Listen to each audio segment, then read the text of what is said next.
Сәлеметсіз бе? Біз бүгін қазақ тілінде 3 шақта сөйлем құрастыратын боламыз.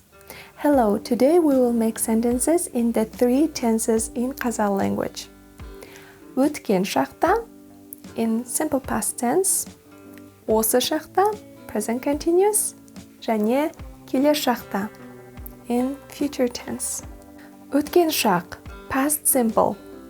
Мен кеше досыммен бірге мейрамханада түскі ас іштім.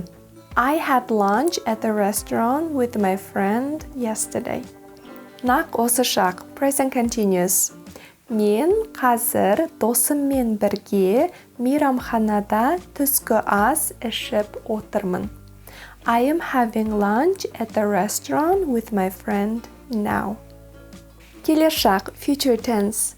Мен ертең досыммен бірге мейрамханада түскі ас ішемін. I will have lunch at the restaurant with my friend tomorrow. Енді сөйлемдегі әрбір сөзді ағылшын тіліне аударайық. Now let's translate each word in a sentence into English. Біріншісі, first one. Мен кеше досыммен бірге мейрамханада түскі ас іштім. Мен I, кеше, yesterday, досыммен бірге, with my friend, мейрамханада, at the restaurant, түскі ас, lunch, іштім, I had. Түскі ас іштім, I had lunch.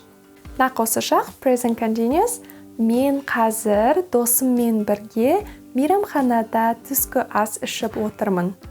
Мен, I, қазір, now, досыммен бірге, with my friend, мейрамханада, at a restaurant, түскі ас ішіп отырмын. Ішіп отырмын means I'm having. Түскі ас ішіп отырмын, I am having lunch. Келер шақ, future tense.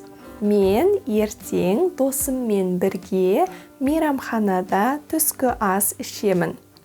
Мен, I, ертең, tomorrow, досыммен бірге, with my friend, мейрамханада, at the restaurant, түскі ас ішемін, I will have lunch.